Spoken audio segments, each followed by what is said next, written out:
When it comes to cooking, meat is always going to be your biggest expense, especially when you're shopping at supermarkets. That's why today I'm on my way to a local butcher's to see exactly what I can get. Hello! Today I'm going to make a stew. Yep. So I need a fairly cheap cut of meat. Okay. Cooked well. What do you think? Yeah, that's an ideal. I can suggest a nice one. We do the shin of beef, which is ideal for casserole. How much do I need? How many are you feeding? 4 big greedy people? About 4, yeah. You want about 1.5 pounds, about 750 grams. Okay. It should be about that much there. Okay. And the price of that would be come to £4 of money, so you should feed 4 off that part. That's made as £1 each. Okay. Where does that come from on the animal? Yeah, well, I mean, the reason the shin of beef is one of the old traditional cuts. People these days don't tend to cook it quite as long as they should do. One of the reasons why the shin of beef is cheap is because it obviously comes off. It comes off the shin of the animal, yeah. And when, like any shin, like even on a human, it's the most muscly part of the animal. And as you can see inside the shin there's quite a lot of muscle. Oh yeah. And it's that kind of muscle. Oh, is that the kind of like bristly bit? It is, yeah. But if you cook it for 2 or 3 hours, that kind of thing does break down. Yeah. And that's where you get your flavour and your glutinous into your stew. So just for buying something a little bit cheaper and cooking a little bit longer, obviously makes it more cost effective. And my stew recipe is about 3 hours, so that would be ideal, yeah. There we are, £4. I'm guessing this doesn't travel very far. This is probably No, it's very local actually. It's less than a mile away. It comes from Tyler Hill, so that's where the cattle is bred from. So. I've had to travel further to come. Oh, lovely, thank you very much. Thank you.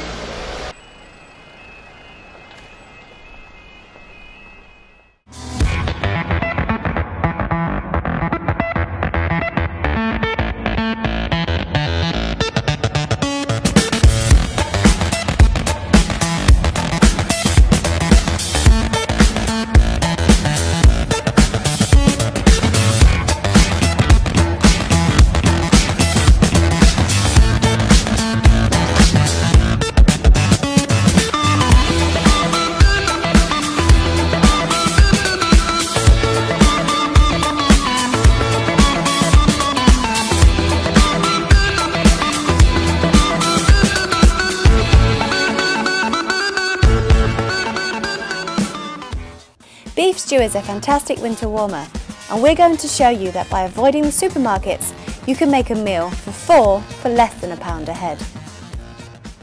So today we're going to put the stew in student cooking. I've just got back from the butcher's with my leg of beef, which Aran is going to kindly chop for me, and I'm going to get started on the vegetables.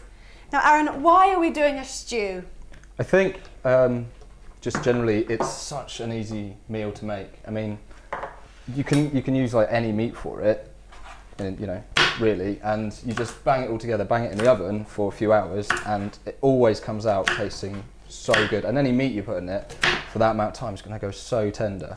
And I always find that I have leftover vegetables in the back of my fridge that are a little bit bendy, a little bit worse for wear, but once you put them in something like this, they kind of come back to life. Another thing we've got in here, guys, is we're going to use ale, but you could use some leftover red wine. If you've got a Carlsberg leftover or any type of beer, you can throw that in. Or even just stock if you don't have any of those. Like if you want to go really cheap, you could just use stock and it will still taste fine. Yeah.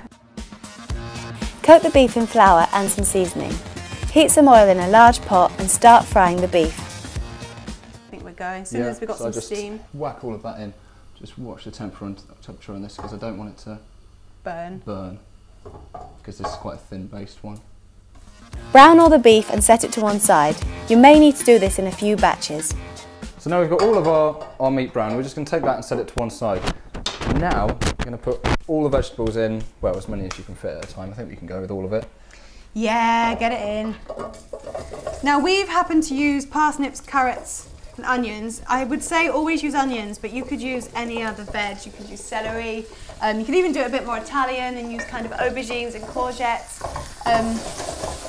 But I happen to like carrots and parsnips. All you want to do at this point is to let the vegetables kind of soften Once the onions have softened, that's the main thing. And then like when they go into the oven, they'll obviously cook. Leave those to saute for kind of 5 minutes, and then we'll add the beef. Okay, so this is the exciting part. We're gonna mix everything together again. So I'm gonna put the meat back on top. And now I need the ale. Do you want to try some? Yeah. Come on.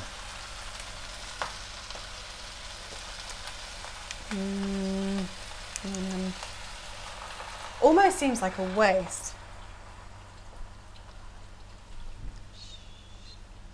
There we go. And the herbs? Aye, the herbs. The herbs. Yeah, and I think also like you can add to this little touches. So if you want to put some HB sauce or some Worcester sauce or some Tabasco, Marmite. Yeah, or some mustard, something like that, just to give it a bit of a kick. That wouldn't ruin it at all. So I'm going to put a bit of salt and pepper because I know that you like salt and pepper, and you would hate me if I didn't put any in. I like it to be seasoned. If you don't have enough beer, add water to the stew until it comes just above the meat. There we are. It's amazing. You don't want it to overflow. No. That would be absolutely perfect, and that's all just going to soak up all that juice. At this point, turn the heat up, bring it to the boil. Once it's boiling, put it in the oven, preheated at 170? Yeah. 160? 170. And then leave it for 2.5 to 3 hours. It's done when the meat falls apart. That's what you're looking for. You just put a fork and just pull the fork and it just comes apart like that.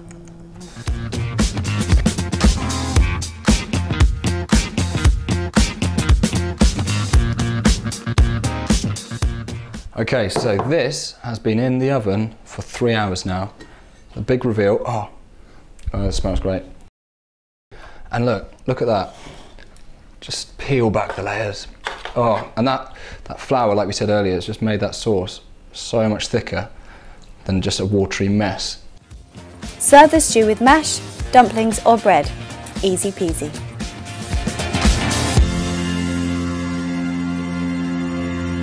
This Moroccan dish makes a healthy lunch for that New Year diet and won't cost you a bomb. So it's early in the year, and after Christmas everybody's going to be watching their waistlines a little bit, I think. I know I have been. So what I'm going to do today is make a healthy lunch, or if you bulk it up a bit, it could be your dinner, and it's just very basic ingredients. A lot of it is just store cupboard stuff, like all of these here, which have got some honey, some chopped tomatoes, some spices, and the main ingredient for this is these mushrooms, because we're going to make a Moroccan mushroom and couscous meal. So we've got mushrooms, and we've got couscous over here, and we've got some chickpeas and an onion, and that's it. And for the couscous, we're going to make it flavoured with apricots, and you could make it flavoured with anything else. Some lemons, limes, or whatever else that you might want to do. And if you're really watching the waistline, then you could use quinoa, which is another, looks like couscous, but it's actually a seed, so it's not a carbohydrate, it's a protein. Yeah, I prefer couscous to taste, but quinoa is a great option. Slightly more expensive, but if you're really trying to slim down, then it's But yeah, and you could use rice if you wanted to as well. Yeah, and you could even have it with like a pita bread or. To be fair, yeah, if you're not eating like carbs, you can have it without that and just have the mushroom and the chickpeas and the mushrooms bulk it out so much. That's good. So if you could heat me that frying pan with some oil in it. I can do that. And this is literally going to take under 10 minutes because it's so quick. You come in from uni and you just want something quick and something tasty, then this is a brilliant idea for that.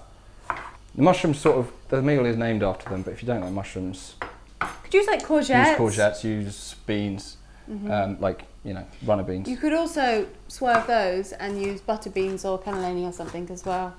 Yeah. You just need veg and beans of any. That's it. You could add chicken. That was good chopping. Thank you. Check out the skills on I'm going to fry it before I start crying because I can actually feel it going in my eyes. So, got our pan nice and hot. What I'm going to do is just going to fry these onions until they're nice and soft, which shouldn't take too long. You got me a spoon? Thank you, Dad. Spoon you? Spoon me. You love saying that. Spoon me. Spoon me. Leave the onions to soften in the pan while you get started on the couscous. So don't bother measuring couscous. If you're ever using it, just have a cup of any size. I've got this cup. You use 1 cup of couscous to 2 cups of boiling water. But any size cup's absolutely fine. And like we said, lemons, limes, some spices, some fresh herbs. You could even put a little bit of chili sauce in. Anything just to make the couscous have a little bit more flavour itself. Because whenever you buy those packets of couscous, they are tasty because they're full of herbs and things. Yeah. Whereas on its own, I do find it a little bit crap. Once the onions have softened, add the cumin and cinnamon and fry for a few minutes. So we're going to let cumin and cinnamon, just fry that for about a minute. And then we go in with the, these mushrooms. And we don't need them to be like completely soft because they, you know, they need to be a bit of bite with them in order to kind of bulk out this whole meal. To that pan, I'm just going to add these chopped tomatoes. And I'm just pouring in this boiling water. I put the apricots in now as well because they're going to absorb the juice and go a bit more textured and juicy, have a bit more of a bite to them. Again, if you were using raisins or something, put them in to begin with because they kind of plump back up again. So in with that chopped tomatoes, I'm going to put some honey. Do I need to cover this if I need tinfoil or anything? No, you leave it just like that and it will be perfectly fine. So I'm going to put in, I'm putting in 2 teaspoons. That will just give it, you know, nice sweetness and also thicken up the sauce quite a bit. And then also, it's really smelling amazing. It does smell good. And then there's chickpeas. Bang them in. If you don't like chickpeas, don't use them, or use runner beans or kidney beans. Any beans. Any beans. So again, that's bulking out. And like you can see already, you wouldn't have to use something like anything starchy. You know, don't have to use the couscous. You don't have to use rice. You can have this just in a bowl like that, and it will be fine. Leave the mix to simmer for 8 minutes, then serve up next to the couscous. Right, let's dig in. Let's do this. We're going to get a mushroom. Yeah, me too. Bit of chickpeas.